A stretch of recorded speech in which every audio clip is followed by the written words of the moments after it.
연애하는 시절에 한번 말씀드린 적이 있지만 너무 이렇게 영화를 같이 보러 가고 싶은데 연애 초기라서 돈이 없다는 소리를 못 하겠는 거죠. 그래서 고민하다가 제가 쓴 방법이 헌혈이었습니다. 헌혈. 한국에서 헌혈하면 이렇게 헌혈하고 나면 먹을지 아니면 영화 티켓을 받을지 선택할 수 있거든요. 저는 그것이 딱 생각이 나는 거예요. 너무 이렇게 영화를 보러 가야 되겠고 남자로서 체면이 있으니까 돈이 없다 소리는 못 하겠고, 그러니까 헌혈을 하러 몇 시간 일찍 가서 헌혈하고 딱 그 하나 볼 돈 값은 있었거든요. 그래서 그 표 하나랑 티켓을 받아서 영화표를 이렇게 예매한 다음에 그렇게 이렇게 같이 데이트를 한 적이 있습니다. 돈을 뛰어넘어서 사랑한다는 것이 무엇인가? 돈을 넘어설 수 있거든요. 충분히 그 갈망이 있다면. 우리가 무엇에 매여 있는가? 무엇을 정말 열정을 가지고 따라가느냐에 따라서 돈은 사실 문제가 되지 않습니다. 그런데 우리는 이 세상이 마치 돈이 전부인 것처럼 말하는 세상에서 돈이 없으면, 그러면 저는 어떻게 생각했을까요? 너는 연애할 자격도 없어. 어쩌면 그렇게 해서 어떻게 연애를 할래? 그런 마음에 스스로 제풀에 지쳤을지도 모르겠습니다. 그러나 갈망이 있으니까 그것을 넘어서 그 자리로 달려가고, 또 그것 가운데 우리가 신앙을 갖고 나니까 하나님께서 그 가운데도 우리의 삶을 인도하시는 것들을 보는 것, 그게 신앙의 기쁨이라는 것이죠. 오늘 본문에서도 아주 열정적으로 하나님의 나라를 구하는 한 사람이 나옵니다. 그 사람이 누구죠? 부자 청년입니다. 그는 예수께 나와서 내가 무슨 선한 일을 하여야, 예수님, 내가 어떻게 더 선한 일을 하면 영생을 얻을 수 있을까요? 어쩌면 여러분의 마음속에도 어떻게 하면 더 하나님 앞에 나아갈 수 있을까라고 하는 갈망이 있을 겁니다. 이는 단순한 이 청년의 호기심이 아니라 그가 영생을 진짜 진지하게 구하고 있었어요. 정말 어떻게 하면 내가 그 하나님의 나라를 소유하여 영광스러운 삶을 살 수 있을까? 그런데 예수님은 그가 기대한 대답을 주시지 않는 거예요. 오히려 주님이 말씀하시고 지적하신 것이 무엇이냐면 그의 삶에서 재물이 강력한 장애물이라는 점을 지적하고 계시는 것이죠. 그냥 단순히 부자가 천국에 들어가기 어렵다라고 하는 것이 아니라, 예수님은 이 청년이 진정으로 영생을 얻고 싶고 하나님의 나라를 보고 하나님과 동행하는 삶을 살고 싶다면 그것을 가로막고 있는 것이 무엇인지를 보아야 한다는 것을 말씀해 주고 계시는 것입니다. 예수님께서 결국 강조하신 게 뭐죠? 무엇을 더 행하고 이런 문제가 아니라는 거예요. 신앙이라는 것이 우리는 잘못 생각하면 더 행함의 문제로 생각할 수 있어요. 어쩌면 더 헌신할까? 어떻게 더 행할 수 있을까? 라고 생각하지만 그것이 아니라 누구를 따르는가의 문제라는 것, 그게 신앙에 있어서 중요라는 것입니다. 더 많은 계명을 지켜서 저분이 이걸 내가 하면 좋아하겠지, 그래서 무언가를 더 행하는 것, 덧붙이는 것이 신앙이 아니라 정말 그분을 따르고 있는가의 문제라는 것이 하나님과의 관계의 문제라는 것입니다. 그래서 예수님이 지적하시는 것은 그 하나님과의 관계에서 정말 장애물이 되고 있는 그 재물에 대하여서 그것을 내려놓도록. 여러분, 우리 신앙에서 가장 중요하게 생각해야 될 것이 내가 하나님 앞으로 나아가는데 무엇이 장애물이 되고 있는가. 주님은 계속 우리에게 그것을 보여주실 것입니다. 그것이 계속 우리 삶의 문제가 되어서 덜컹덜컹 거릴 거예요. 어느 순간 하나님을 향하여 전진하고 있다가도, 여러분 이렇게 수련회 다녀와서 성령 충만한 얼굴들 보이십니까? 옆에 보십시오. 어쩌면 가장 피곤한 사람이 지금 성령 충만한 사람일 수도 있어요. 어제 얼마나 열정적으로 예배하고 기도했던지, 성령 충만해서 기도했던지 오늘 얼굴은 좀 푸석할지 모릅니다. 무슨 얘기를 하다가 이 얘기를 했나요? 성령으로 충만하여서 하나님께서 오늘 우리에게 그 길로 나아가다 보면 또 이 수련회 끝나고 나서 우리에게 장애물이 걸리는 것들이 있어요.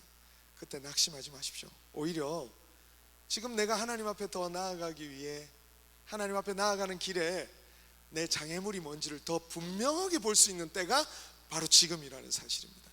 집에 가면 여러분 현실은 그대로 있을 거예요. 집에 가면 여러분 우리가 부딪혔던 문제들을 그대로 만날 겁니다. 그런데 여기서 놀라지 마십시오. 그게 핵심입니다. 오히려 그 문제는 내가 하나님 앞에 계속적으로 나아갈 수 있도록 나를 붙들고 있는 장애물이구나. 이 청년이 지금 재물에 걸려 있는 것과 같이 우리는 그 장애물들이 우리의 삶에 놓여 있습니다. 그래서 예수님은 부자 청년에게 말씀하시는 것이죠. 내가 온전하고자 할진대 가서 내 소유를 팔아 가난한 자들에게 주라. 그러면 하늘에서 보화가 내게 있으리라. 그리고 와서 나를 따르라. 예수님은 지적하시는 것입니다. 우리 인생은 무엇을 소유하는가가 아니라, 내가 무엇을 소유하고 있는가가 아니라 결국 무엇이 그를 소유하고 있는가. 이 질문이 바뀐 거예요. 자기가 재물을 소유하고 있다고 생각했는데 실제로 따지니까 재물이 나를 소유하고 이끌고 있었다. 돈이 나를 이끌고 있었다. 하나님보다 더 재물을 의지하고 있었고, 내 삶의 가장 중요한 자리에 돈이 있는 거예요. 그리고 결국에는 근심하여 가게 되는 것입니다. 예수님은 부자 청년을 시험하신 것이 아니에요.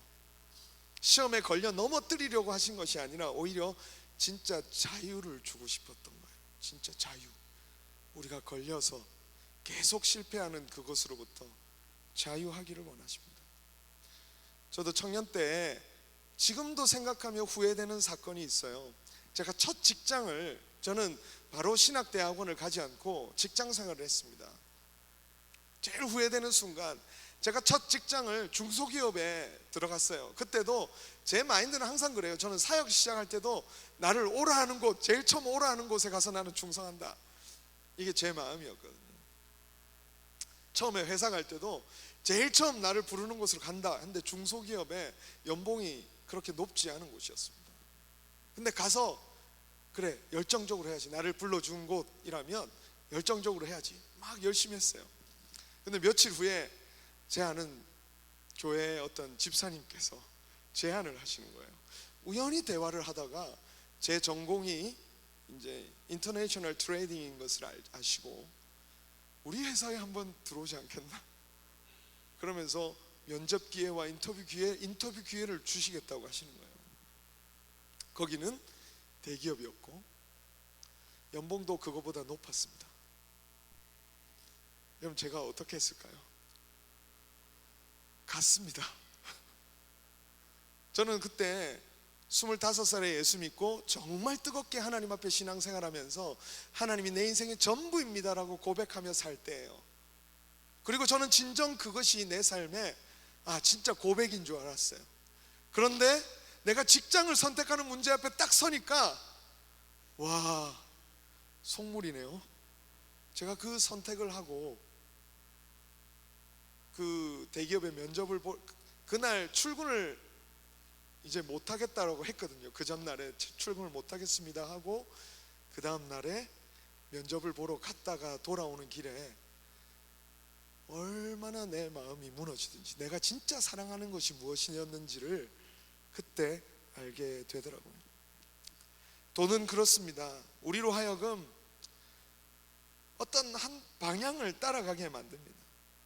예수님은 마태복음 6장 24절에서 이렇게 말씀하십니다. 너희가 하나님과 재물을 겸하여 섬기지 못하느니라. 오스키니스는 이 부분에 대해서 예수님은 돈이 단순히 어떤 도구가 아니라 영적인 힘을 가진 존재로 지금 묘사하고 있다라고 오스키니스가 말하고 있어요. 이 성경 본문을 그는 예수님이 다른 데서는 안 그러시는데 희한하게 돈만큼에 있어서는 어떤 영적인 힘을 가진 존재처럼 묘사하고 있다라고 얘기했어요.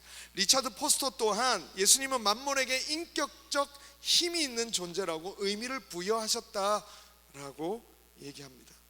그러니까 이거 돈은 결코 중립적이지 않습니다. 우리가 수련회 동안에 계속 생각해 본 것이 이런 부분입니다.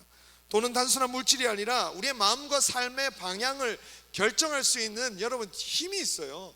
그래서 여러분 그것에 기울여지게 되는 게 우리의 삶입니다. 그래서 여러분 크리스찬들, 오늘 현대 그리스도인들은 반드시 이 질문을 해야 됩니다. 우리가 돈을 소유하고 있는가? 아니면 돈이 우리를 소유하고 있는가? 여러분 그 질문을 해보십시오. 우리가 돈을 소유하고 있습니까? 아니면 돈이 나를 소유하고 있습니까? 굉장히 교묘한 영역이 있는 것입니다. 여러분, 저는 여러분이 이렇게 생각하면 안전할 것 같아요. 여러분은 생각보다 돈을 사랑하고 있습니다. 인정 못하시겠지만 여러분은 생각보다 돈을 사랑하고 돈을 의존하고 있다. 이게 사실 안전해요. 우리 수련회 동안 살펴보았던 것을 저는 3가지로 정리해서 또 여러분 수련회 오지 못한 우리 청년들도 있기 때문에 정리해 드리려고 합니다. 첫 번째는 뭐냐면 우리가 어떻게 이 돈을 주의하고 조심할 수 있는가? 첫 번째, 모든 영역에서 여러분 경제적 관점이 가장 우선순위에 서지 않도록 여러분 우리의 삶과 공동체를 지켜가야 합니다. 경제적 관점이 우리의 삶을 지배하지 않도록, 그것으로 보는 순간 우리는 돈에 의해서 지배당하고 있는 거예요. 우리 전도사님이 CCC에서 사역을 하셨어요. CCC 어딘 줄 알아요? 지금 여기 뭐죠? 여기 캐나다에도 있어요. 근데 전도사님이 CCC로 사역한다는 것은 전적인 헌신으로 사역하시는 거예요. 그동안에 자기가 이 CCC에서 돈을 주시는 게 아니에요. 전도사님한테. 전도사님이 어떻게 사역하셨을까요? 후원받아서 생활하셨어요. 선교사처럼 똑같이 캠퍼스에 선신하기 위해서, 한 영혼을 구원하기 위해서 생활하는데 월급을 받고 생활하는 것이 아니라 후원자들의 후원을 받고 생활하는 거예요. 돈을 생각했다면 그 일을 선택하지 않으셨을 겁니다. 맞죠, 전사님? 네. 대답이 작은 거 보니까 헷갈리는데요. 네. 우리가 경제적으로 무언가를 얻고 소유하는 것을 생각하는 것으로, 그것이 우리 인생의 가장 핵심적인 요소로 작동하는 순간 우리가 돈을 소유하는 것이 아니라 돈이 우리를 소유한다는 사실을 여러분 꼭 기억했으면 좋겠습니다. 많은 사람들이 미래의 어떤 부유함을 위해서 무엇을 희생하죠? 오늘을 희생하고 있는 거예요. 오늘 얼마나 좋아요.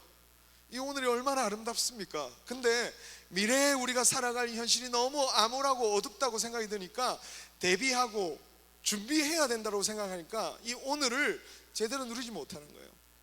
어떤 사람이 그러더라고요. 집에 들어갔는데 막 미래를 위해 열심히 살아가는 분이었어요. 근데 집에 들어갔는데 자식들이 그러더래요. 애들이 어릴 때인데 아빠가 이제 아침에 출근하니까 아빠 또 와? 이랬다는 거예요. 자기 집이에요. 자기 집인데 아빠 또 와? 이랬다는 거예요.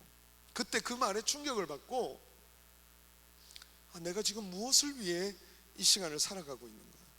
이 오늘을 희생하게 되는 겁니다. 돈이 우선순위가 되면 오늘을 희생할 뿐 아니라 여러분이 정말 사랑하고 가치 있게 여겨야 될 그 오늘 이 젊음의 때에 누려야 될 그 많은 것들을 희생하게 되는 거예요. 물론 준비해야죠. 그러나 여러분에게 오늘 진짜 필요한 것이 무엇일까? 저는 하나님을 믿는 참된 믿음이 필요한 것 같아요. 준비해야 됩니다. 근데 그것에 노예가 되는 순간 우리는 오늘 잃어버리고 오늘 우리가 누려야 될 것들을 누리지 못합니다. 리더들과 수련회를 계획하든 무언가 계획할 때마다 부딪히는 문제가 있어요. 재정 문제입니다. 예산이 없어요. 우리가 지금은 교회에서 또 우리 예산을 많이 이렇게 보내주셔가지고 이 수련회도 다녀오지만 예전에 제가 왔을 때만 해도 예산이 너무 작은 거예요. 우리 인원수에 비해서. 그때마다 고민이 되는 거예요. 이 사역을 해야 되는가? 왜? 돈이 부족한데. 그러니까 자꾸 돈을 생각하니까 사역을 못하는 거죠. 그때 우리가 같이 리더들과 함께 고민하며 기도하며 결단하는 것이 그것입니다. 돈 보지 말자. 일단 이게 하나님 앞에서 얼마나 필요한 일이고 중요한 일인지 생각하자. 그리고 한번 하나님이 어떻게 일하시는지 보자 라는 거죠. 그 믿음이 너무 중요한 것 같아요. 하나님이 인도하시고 채워가신다는 것을 고백하는 것, 돈이 전능한 것이 아니라, 여러분, 돈이 전능한 것이 아니라 하나님이 전능하다는 것을 믿을 수 있기를 주님의 이름으로 축원합니다. 여러분에게 지금은 돈이 전능해서 여러분의 삶의 모든 것을 해결할 거라고 생각하지요. 저는 이러다가 여러분이 아멘 할까봐 여기서 돈이 여러분의 많은 문제들을 해결할 수 있다라고 생각할지 모르겠지만, 여러분, 우리는 끝까지 붙들고 있어야 돼요. 돈이 아니라 전능하신 분은 하나님이시다 라고 하는 거룩한 고백이 우리의 삶에 살아 있어야 하는 것입니다. 바다가 갈라지지 않으면 주가 나로 바다 위 걷게 하리 라고 하는 거룩한 믿음의 결단을 어느 부분에서 해야 되냐면, 사랑하는 여러분, 오늘은 물질, 돈, 우리의 삶에 그 경제적 파이낸셜 이슈가 찾아왔을 때 우리는 그곳에서 바로 바다가 갈라지지 않으면 바다 위로 걷게 하실 그 주님을 묵상하며 찬양하며 걸어갈 믿음이 오늘 우리에게 필요한 것입니다. 두 번째로, 돈이 아니라 소명을 따라 살라는 것입니다. 돈이 아니라 소명을 따라 사십시오. 돈이 되지 않더라도 할 수 있겠는가? 나를 부르시는 자리가 있습니다. 우리에게 부담을 주시는 자리가 있습니다. 저는 이제 사실 목사냐 다른 직업이냐 이걸 고민하지는 않아요. 그렇죠? 저는 목사로 살 거예요. 그런데 목사로 살아가면서도 이 길로 가면 더 내 삶이 보장이 되는 자리가 있고, 이 길로 가면 내 삶이 보장이 안 되는 자리가 있어요. 목사 세계 안에도. 근데 어디로 갈 것이냐라는 거죠. 어디로 가도 다른 사람들은 욕 안 해요. 다른 사람 절대 나에게 손가락질 하지 않아요. 그러나 나는 압니다. 나는 그것을 왜 선택했는지 알아요. 그 길이 왜 내가 더 끌렸는지 나중에 알게 됩니다. 제가 작년에 여러분에게 나눈 적이 있지만, 원래 한국에 가려고 큰 교회에서 저를 콜을 했습니다. 처음에는 여러분에 대한 마음 때문에 안 가려고 이미 마음을 굳혔어요. 근데 현실이 워낙 고단하다 보니까 갈까? 이런 마음이 슬 일어나는 거예요. 근데 결정적으로 제가 이제 완전히 이제 저를 오라고 다 결정하고 나서 그곳에서 저를 선택하시고 베네핏을 얘기해 주는 거예요. 해외 이사비부터 시작해서 가면 차량 구입 보조비, 컴퓨터를 구입할 수 있도록 돈을 준다 그러고, 그 베네핏을 듣는데 제가 아내한테도 고백했습니다. 와, 내가 그 얘기를 듣는데 마음에 평안이 찾아오더라 그러면서 가고 싶은 거예요. 여기서 고단한 삶을 그만두고 거기 가면 좀 안정적으로 살 수 있겠구나, 평안한 마음이 찾아오는 거예요. 그러면서 제가 이걸 왜 내가 그곳을 선택하고 싶지 않았던가, 저는 여러분이라고 생각했는데 또 마음 한켠 뒤집어 보니까 해외 이사비, 이사하고 이런 문제도 내 안에 있더라고요. 그게 걱정도 되고 근심도 되었던 것 같은 거죠. 우리는 그렇습니다. 때때로 우리가 걸어가는 길이 돈이 좀 덜 벌어지는 일이 될 수도 있어요. 어떤 똑같은 직업인데 어떤 자리와 어떤 자리에 둘의 보수의 레벨 차이가 다를 수 있습니다. 그때 우리가 어떻게 선택할 것인가 굉장히 중요한 거죠. 그러나 우리는 그 순간 하나님을 의지하지 않으면 우리는 돈에 이끌려 선택할 수밖에 없을 겁니다. 사도 바울은 그의 인생에서 그를 이렇게 삶을 정리하고 고백합니다. 말씀은 없는데요, 제가 읽어드릴게요. 나는 비천에 처할 줄도 알고 풍부에 처할 줄도 알아. 모든 일 곧 배부름과 배고픔과 풍부와 궁핍해도 처할 줄 아는 일체의 비결을 배웠노라. I can do through him. I can do everything through him who strengthens me. 내게 능력 주시는 연에서 내가 모든 것을 할 수 있느니라. 이 길로 걸어가면 때때로 저도 목사로 살면서 어떤 때는요 풍족하게 살았던 때도 있습니다. 거기서는 사역을 열심히 하는데도 잘 대우해 주시는 거예요, 교회에서. 어떤 때는요 생각지도 못한 대우를 받는 것도 있어요. 그게 우리의 삶이구나. 소명을 따라가는 삶이구나. 그래서 목사가 그렇게 생각하면 되겠습니까? 돈 많이 주는 곳으로 무조건 쫓아다닌다. 그게 우리의 선택의 기준이 아니잖아요. 하나님이 부르심이 뭔지, 소명이 무엇인지. 제가 UBC로 이사할 때도 랭리에서 UBC로 이사한다는 것은 훨씬 더 많은 비용을 지불해야 되는 문제였어요. 랭리 어딘 줄 알죠, 여러분? 제가 랭리 처음에 정착을 했습니다. 근데 사역지도 여기고 학교도 UBC인데 어떻게 제가 랭리에서 왔다 갔다 하겠어요? 정말 여러분을 제대로 섬기고 싶은 마음 때문에 UBC를 선택하려고 하니까 결정적으로 걸리는 게 돈 문제가 걸리는 거죠. 근데 하나님 앞에 아내와 같이 기도하면서 그렇게 결정했어요. 우리가 그 돈을 쓰자. 그 돈을 쓰자. 그리고 청년들을 위해 할 수 있는 일을 하자. 그게 저희들의 결정이었습니다. 돈이 아니라, 돈 문제가 아니라 하나님이 오늘 우리에게 부담을 주시고 마음을 주시는 곳이 어딘가를 향해 달려갈 수 있는 그 분별력을 기를 수 있는 우리 모두가 될 수 있기를 바랍니다. 세 번째로 청지기의 정신을 따라가자라는 것입니다.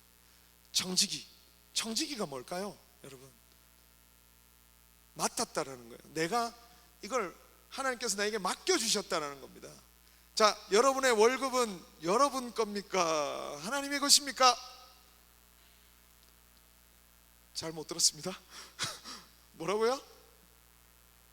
우리 수련회 갔다 온 친구들이 지금 5명 있네요, 여기에.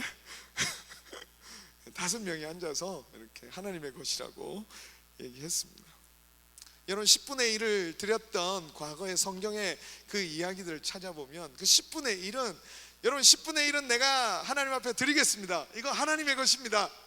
나머지 10분의 9는 제 것입니다. 하나님, 제가 쓰고 싶은 곳에 마음껏 쓰겠습니다. 하나님.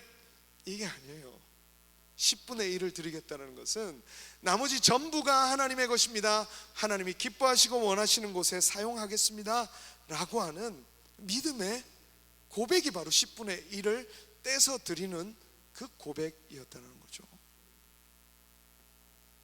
우리는 10분의 1 드리고, 여러분 10분의 1 드리나요? 때때로 우리는 하나님 앞에 무언가 하고, 하나님 나 이거 했습니다. 그리고 나머지 시간, 나머지 열정, 나머지 에너지 그건 내 마음대로 쓸게요. 하나님, don't touch me. 이건 내 것입니다. It's mine. 우린 그렇게 하나님 앞에 말하고 있지는 않나라는 것이죠. 많은 신앙의 선배들이 자발적 가난을 실천했습니다. 기독교에서 역사에 보면 자발적 가난, 스스로 가난을 선택하는 거예요. 여러분 이게 굉장히 무섭죠. 자발적으로 가난해진다. 우리 전사님이 이번에 강의할 때도 얘기했죠. 자, 가난하고 싶은 사람 있습니까, 여러분? 여기서 대답이 없네요, 전사님. 아무도 가난해지고 싶은 사람은 없을 거예요. 근데 기독교 신자들이 어떤 결단을 했다고요? 자발적 가난을 실천했다는 겁니다. 이거는 오늘 예수님이 그 부자 청년에게 네 재산을 모두 팔라라고 한 것이 진짜 가난하게 되라라는 말이 아니라 네 소유가 하나님의 것임을 알고 어디에 써야 될지를 알고 그렇게 사용하는 사람들이 되었다라는 의미에서 자발적 가난이라는 거예요. 내가 쓰고 싶은 곳에 다 쓰는 것이 아니라 하나님이 기뻐하시는 곳이 어딘지를 알고 그곳에 쓰기를 결단하는 것이 자발적 가난이라는 것입니다. 여러분, 오늘날 부동산에 많은 사람들이 투자를 하잖아요, 그죠?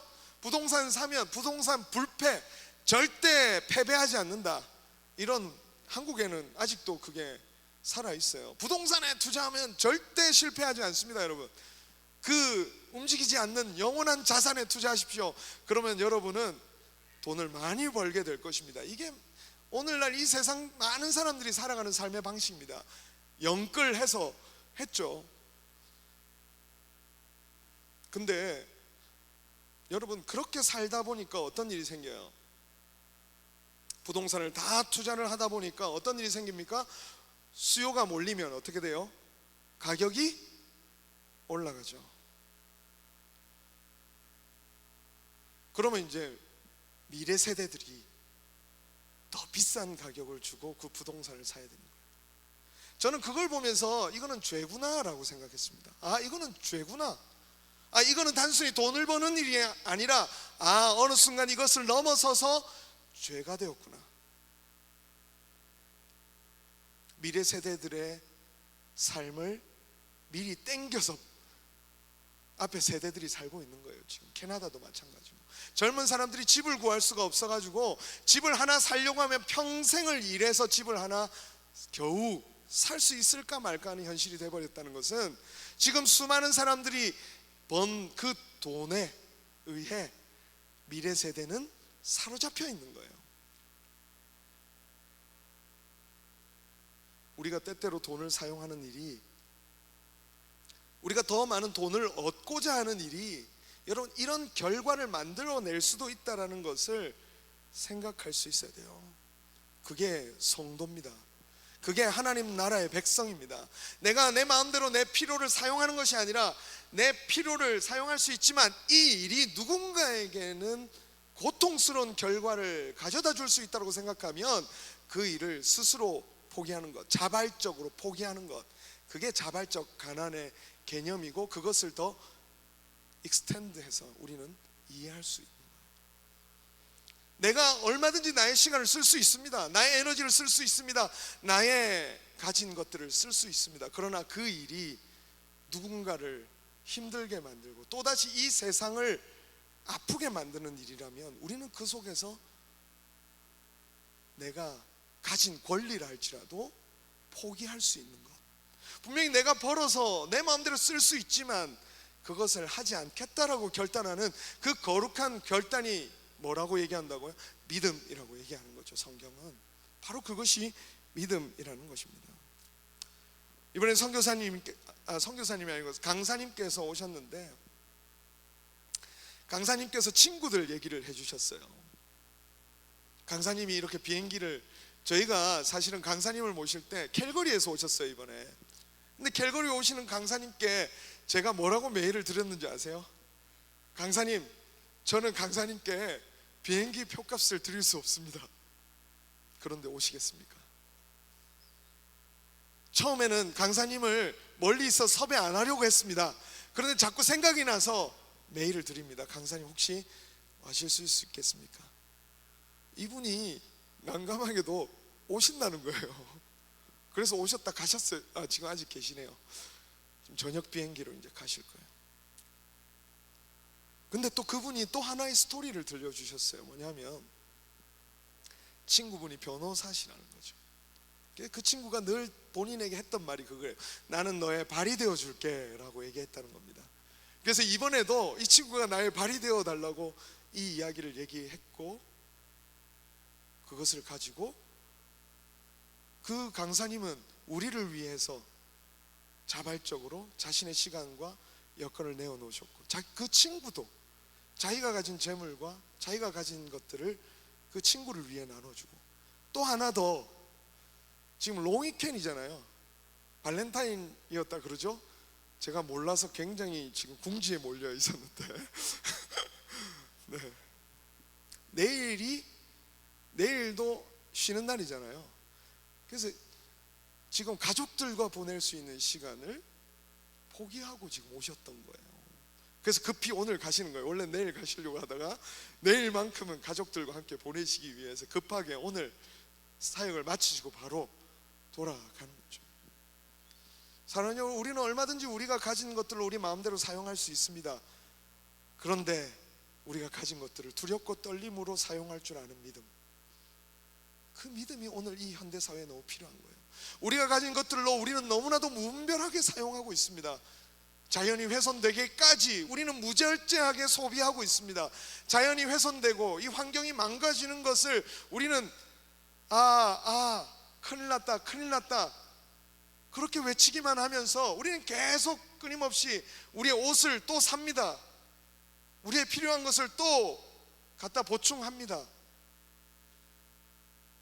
옆에 있는 지체가 힘겨워하고 어려워하고 있는데 외면합니다. 여러분, 우리에게 주어진 것을 어디에 써야 될까요?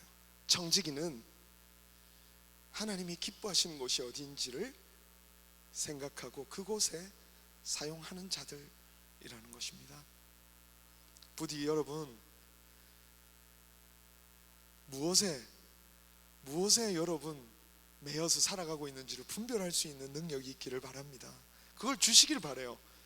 그래서 지금 내가 돈을 쫓아가고 있다고 생각하는데, 내가 돈을 벌고 있다고 생각하는데 돈이 지금 나를 지배하고 소유하고 있는 그 현실이 있다면 분별해내고, 그리고 오늘 나를 이끄시는 곳으로 가서 그곳에서 주님이 기뻐하시는 이 재물을 아름답게 사용하여서, 그래서 이 세상이, 여러분이 살아가는 밴쿠버 이 땅이 조금 더 아름다워졌으면 좋겠습니다. 저는 그 자발적인 결정들이, 저는 한 걸음 더 우리 공동체를, 우리 교회를, 이 밴쿠버를 아름답게 만들 수 있을 거라고 믿습니다.